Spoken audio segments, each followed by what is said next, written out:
Episode 97, September the 5th, 1915. 12 hours trapped in a submarine. How I blew up our glorious E7. By ex-Chief Petty Officer Bob Sims. Read by Peter Downton. E7, under Lt Commander Cochrane, was famous for her exploit in the Sea of Marmara during the month of July 1915, when she destroyed much enemy shipping, blew up Turkish powder mills and munition sheds, and damaged 2 troop trains. On September the 5th, while engaged on a similar exploit, the E7 was trapped in a net under the Dardanelles.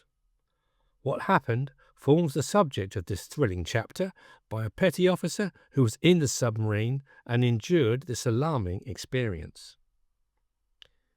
The exploits of submarine E7 and her sister submarines during the hazardous days of 1915 in the Dardanelles are amongst the most thrilling and stirring stories of the British Navy in the Great War. Ex-Chief Petty Officer Sims served in the E7 and was aboard on her last tremendous adventure.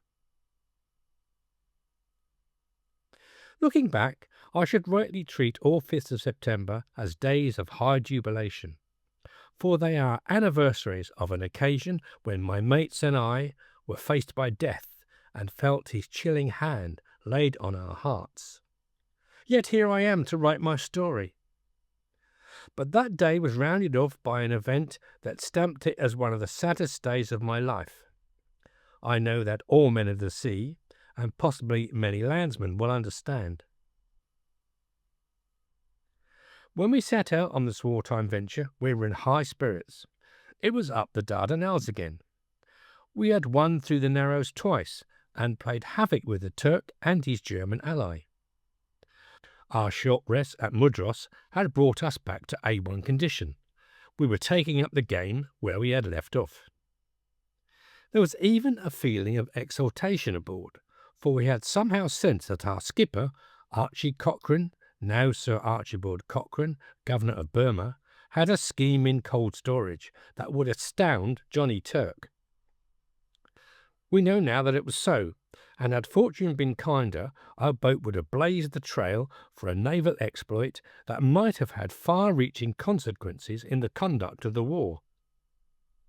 We nosed our way up the Narrows to the inner defences. The menaces were familiar to us now, but none the less to be expected and feared. There were the same nets and the lines of mines, 10 of them, strung out with our monstrous globes of destruction. Their position was known to our skipper. Prior to any submarine activity on our side, the course was flown over for observation, generally by Daredevil Sampson, that's Commander Sampson DSORN, the famous naval airman, for whose capture the Germans offered £1,000 during the war, the little bearded terror of our enemies both in France and the Mediterranean. The real danger was not in diving down under the nets, but in coming up. Then, even the most careful calculations could not eliminate the risk of plunging into the net of steel, and possibly of immediate annihilation by a mine. The terror the British submarine raid had caused in the Sea of Marmara had spurred the enemy to a tenfold vigilance. Despite this, we had cleared all obstacles except the last net off Nagara Point. At about 6:30 a.m., a beautiful, fresh, sunny morning, we were moving near the surface, periscope showing within 200 yards of Kilid Bay, when suddenly shells began to scream about us from the 3 shore batteries. We dived, but came up shortly after to take a sight. Our skipper spotted the Nagra net, and we dived again. Our depth gauge showed about 100 feet. Full speed, both motors, was Cochrane's command. The drone of the motors was the only sound to be heard, except for the voices of a group of my mates who were playing cards on the battery boards. All at once there was a terrific shock, as if we had run into a sea wall, a jar that staggered the boat and flung us off our balance and sent the cards skimming in all directions. I remember Asher Coates of the engine room wailing, "There goes my nap hand." Poor Asher, he was never to hold another nap hand or to play cards again. He died a prisoner of war in Turkey. Within a few seconds there was again a frightful jar, and we were flung in the opposite direction. At once we realized what had happened. We were in the net. The first shock was the impact, and the second the recoil. Only one man had true knowledge of our very real danger, and that was our skipper, and he was as cool and as unperturbed in face and manner as when we were in our previous plate in the net. But then you could never tell what was in the wind by Archie's face. "Stop both motors," was his command. Our bows had cut through the net, which had partly wrapped around us, and our starboard motor was practically put out of action, due to a fuse of the starting resistances. The propeller was useless. Then Commander Cochrane put the ship through all her tricks, like a circus horse. We went hard a port, with the port motor at full speed. We turned and twisted, in the hope of forcing our way through the massive, stranded entanglements. We backed and rose and dived, using the helm and the hydroplanes at all angles.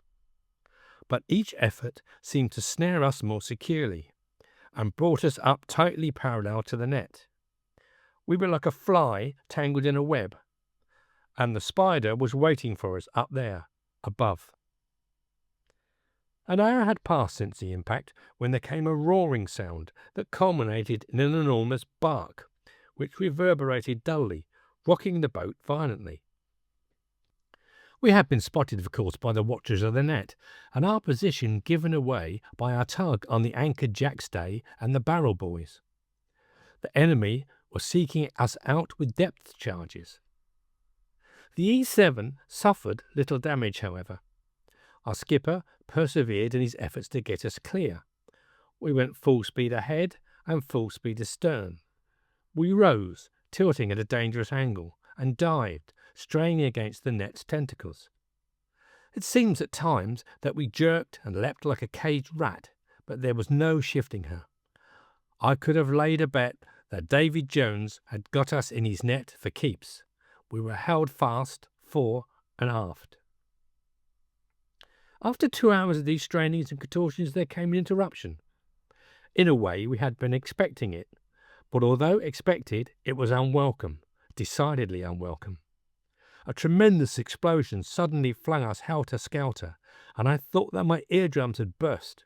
A mine or an enormous depth charge had been detonated close to our hull. Again, there was no vital damage done. In fact, the enemy did us quite a good turn. For on attempting to manoeuvre the boat once more, it was found that she answered much more freely. The explosion had shaken off some of the giant's bonds that had been fastened about us.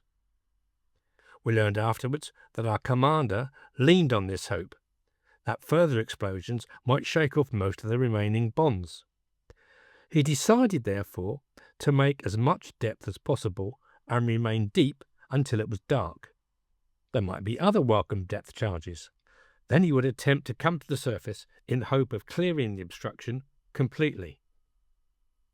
More grave problems were crowding about us. You lose a lot of battery power in rising and diving through the straits, with the excessive strain that is put on both motors. The starboard was now practically out of action, due to the fused starting resistances. Molten copper and other metals sprayed out, and from time to time I got it hot, a real Turkish shower bath. Worse still, some of the molten copper fell amongst a bale of cotton waste, and speedily there was a small blaze aboard. Had it not been for the lightning-like, plucky action of Paddy Doyle, the boxer, stoker Bobo Pope, and cheery Jack Harrison, chief engine room artificer, we should have been only memories today, for we were packed with explosives aboard. It was a real sailor-like job. "How's bells!" shouted one of them as he rolled on the last embers. And it was. But we were to hear "How's bells" more clearly before our adventure was done. Our battery power was running low. While the motors were on strain, the lights were dimmed down. When the motors were resting, there was still a fair light. A queer picture comes to my mind now.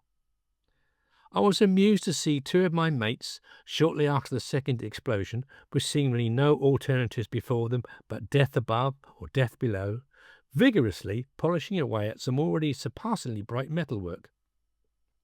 The skipper called us horrid. In a few simple words, he told us of certain possibilities and our chance of coming out of the trap alive. The enemy are on top. It's a cat and mouse act now. If we have to come up, you must all be prepared to swim for it, he said. Leading stoker Wilson piped up, "What about me, sir? I can't swim." Now, it's a strange fact that Wilson couldn't swim. No matter how hard he tried, he just couldn't learn. For a whole month, one or other of us had taken him in hand to try and teach him the elements. But although accomplished in many other directions, his talents didn't run that way. So when he said, "What about me, sir? I can't swim," the effect on us can be imagined when John O. Johnson's voice boomed out, "It's a plum-coloured good chance for you to learn now."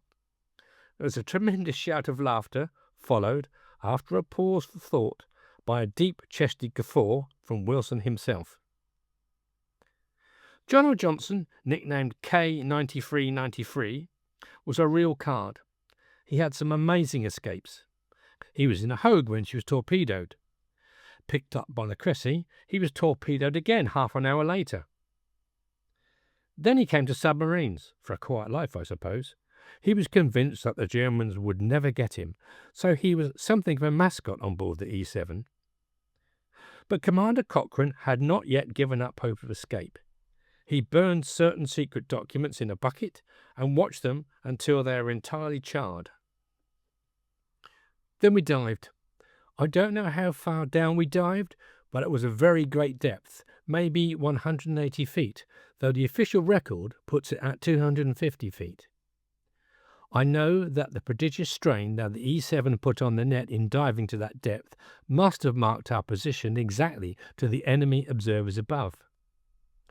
The air was getting foul, although you didn't notice it until you tried to light a match.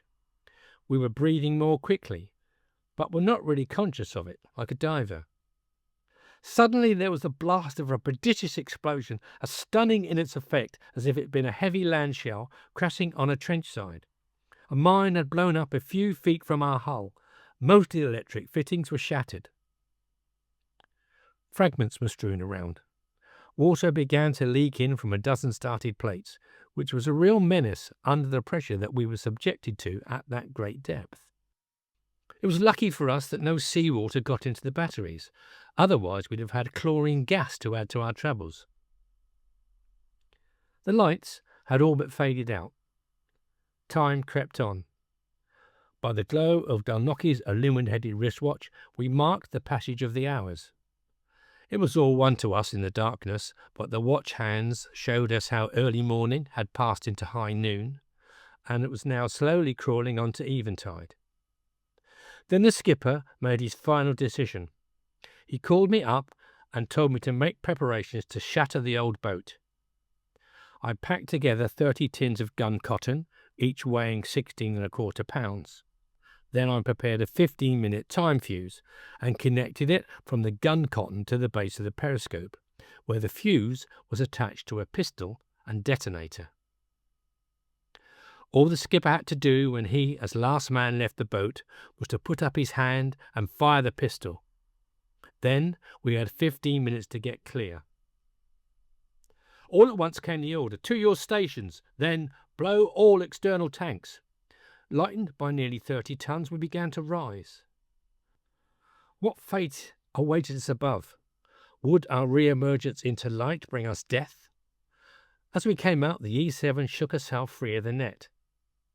It was a near thing, we found out. When we came to the surface, there was a small panic. We were fired on by light guns from the shore and by some motorboats that had ringed us round. But the panic was quelled. The enemy wanted a British submarine intact. The lid was opened and Lieutenant Scaife emerged. He was born in Constantinople and could speak Turkish like a native. A motorboat put out, manned by Turks and officered by Germans, and the E7 was ordered to surrender. Then we came up, one by one. Poor old Reed, who was to die in Turkey, raised a last laugh. Down below we could only surmise what was happening by the various sounds. As each man went up the conning tower, it seemed there was a sharp bump. "Blow me," said Reed, "they're shooting our boys one by one. I'd rather have Davy Jones." But he failed to put the wind up any of us as he intended. What sounded like shots was the Turkish NCO thumping with his rifle butt on the deck as each man appeared, saying as he did so, "Adi Chubik," meaning "hurry up, git." Commander Cochrane opened the external vents. I was the last but one to leave. As I was going up the conning tower, I saw Archie reach up and fire the pistol. The shot was like a physical stab at my own heart, for we had all come to love the E7. The skipper had a nasty wetting just to round things off. There was a strong wash, and the old sub rolled as he made to come aboard the motorboat. He had to make a jump for it, and we dragged him on board. The German officer could speak good English. He addressed me, asking about the E7, and made as if to board her. I said, "Better not, this is a very unhealthy spot." "Why unhealthy?" he asked. "Because in less than 5 minutes that boat is going up, and anyone that's aboard on her too." On that the motorboats faded out of the picture like a packet of bull's-eyes amongst a score of Docklands school kids. Then it was a real motorboat race for the Asiatic shore. We had been over 12 hours like animals trapped in a pit. It was after 7:30 p.m. when we came to the surface. The sun was setting and threw a ruddy glow across the water and upon the prominence behind Kilid Bar that stood out like a symbol of blood. For the moment I had forgotten the perils that had assailed us and the angel of death who rushed by us with his wings. I was gazing intently at the slender periscope that still showed above the water, waiting. Then it came, the roar, a mountainous spout of water, a churning of foam, and with it again that thump at my heart. For I, with my own hands, had laid the charge and fixed the fuse that had blasted the life out of the boat that had come to mean so much to us.